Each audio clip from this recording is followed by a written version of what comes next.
Hi guys, today, oh my goodness, I have the best vegan meat recipe for you. That's right, today we're making mushroom walnut meat, and oh my god, it is so good.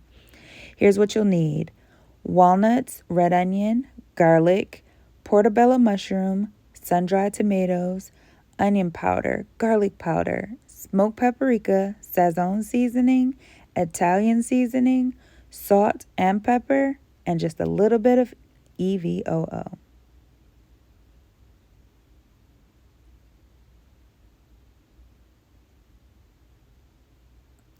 Now let's get started. First, I'm going to chop my red onion. You can choose the onion of your choice. I just like the strong flavor that comes from the red onion. Now, don't get me wrong, I say that now, but if I start crying from these onions, I'm definitely taking it back.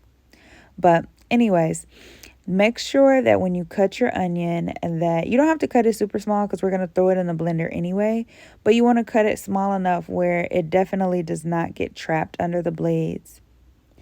Once all of the onions are cut up, we're going to set them to the side and now work on our mushroom. I prefer medium mushroom. You can add as much as you like. The mushroom is just going to provide that soft texture to the dish, but also kick up the flavor to the roof as they absorb all the flavors in the dish. Same thing with the mushroom. We're going to cut it small enough to prevent it from getting caught under that blade. Do you guys use the ends of your mushroom? I prefer in this one to use the entire mushroom to make sure that we get that full mushroom flavor in there as well. Once we're done with that, we're going to stick these mushrooms also to the side. Now to our garlic. Here we go. Ooh, a little weak there. So as far as our garlic goes, we absolutely have to have garlic, okay? I mean, honestly, what's a dish without garlic? Because off the top, if you cook and you don't use garlic, I'm side-eyeing. And I'm side-eyeing hard because at this point you can't be trusted. I absolutely love the garlic. As you can see, I have several cloves here.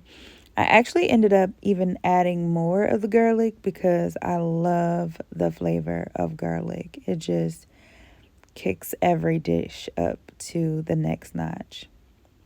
So once we have all of the garlic all cut up, we're going to also add that to the side with our onions as well.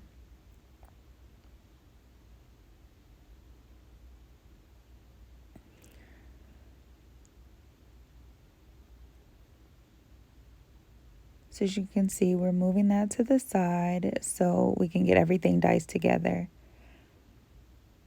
I'm using my Ninja blender. I do have a chopper, but it just isn't big enough for this particular dish, and I prefer not to work in batches if I don't have to because it's just a lot of unnecessary work. So with this, I'm pulsing once I get this in the blender, just to ensure that I have control, obviously, because it's not exactly a chopper.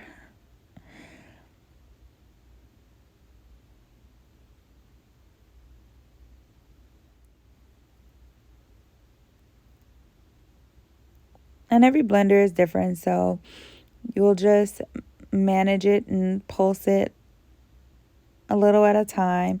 Now we have all of our mushrooms to the side. Mushrooms, onions, and garlic. So here are our pre-soaked walnuts that were soaked for 48 hours. We've drained them and rinsed them. Now we're going to add those also to the blender along with our sun-dried tomatoes and a little bit of the oil from the tomatoes.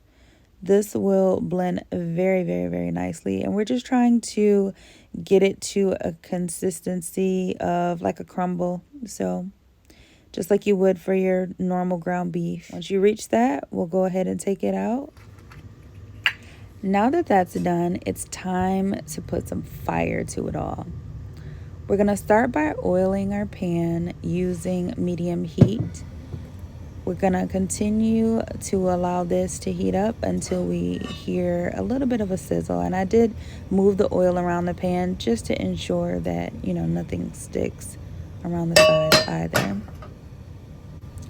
Once hot, we're going to add in our mushroom, onion, and garlic blend.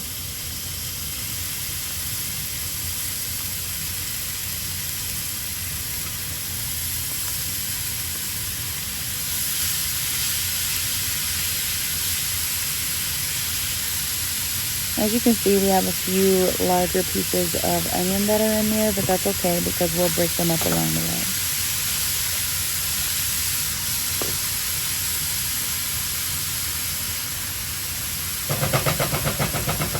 Loving the sound of that sizzle.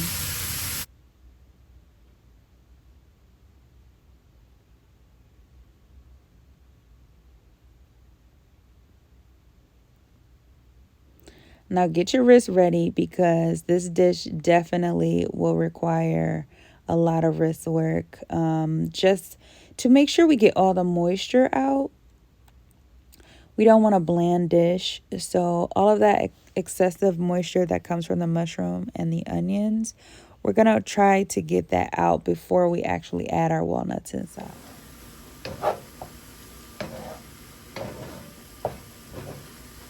And the mushrooms will continue to shrink as well.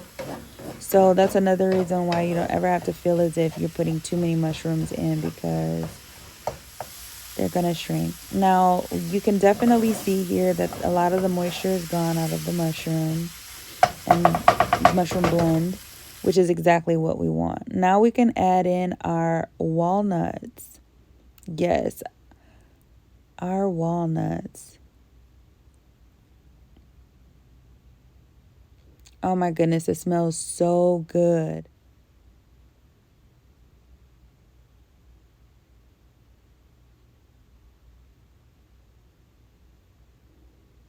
You guys, make sure you get all the walnuts out because walnuts are expensive, okay?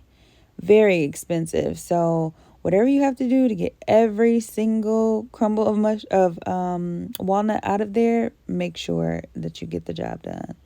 We're just like the schools around here. No walnut left behind.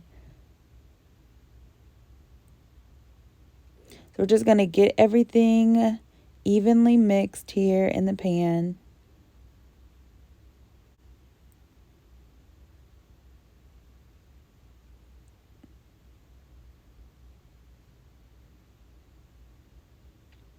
Oh my goodness, my stomach is getting so hungry and so excited. Once all is mixed, we're going to let that sit for a few. We want to make sure that the base and the walnut mixtures get time to know each other a bit in that pan.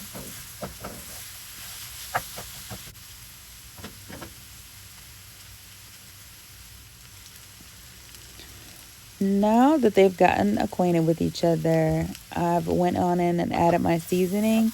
That's the onion and garlic powder, smoked paprika, Italian seasoning, and a little bit of salt and pepper as well.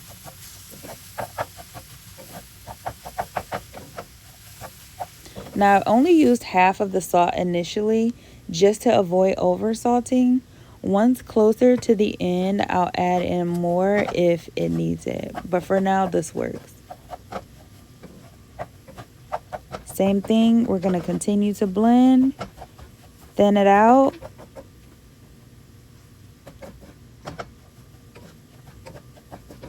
And make sure that we're getting any of that extra excessive moisture as well. Now I'm going to add in my Sazon seasoning. Have to have the Sazon. It's like a little key ingredient here. And that's going to kick up the flavor as well. Sazon does have a little bit of a tomato flavor to it, but not enough for it to make the meat taste like tomato in any type of way.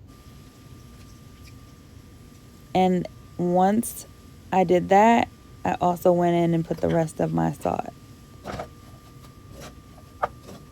Now, all of these measurements will be down in the description bar as well.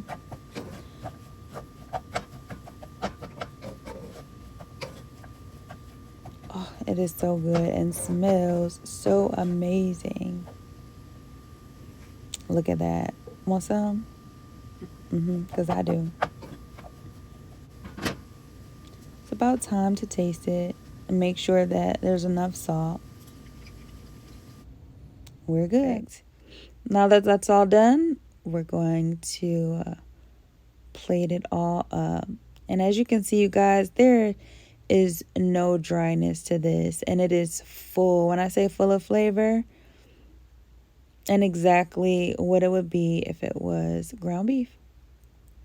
And this can be used in so many different dishes, from spaghettis to tacos to chili.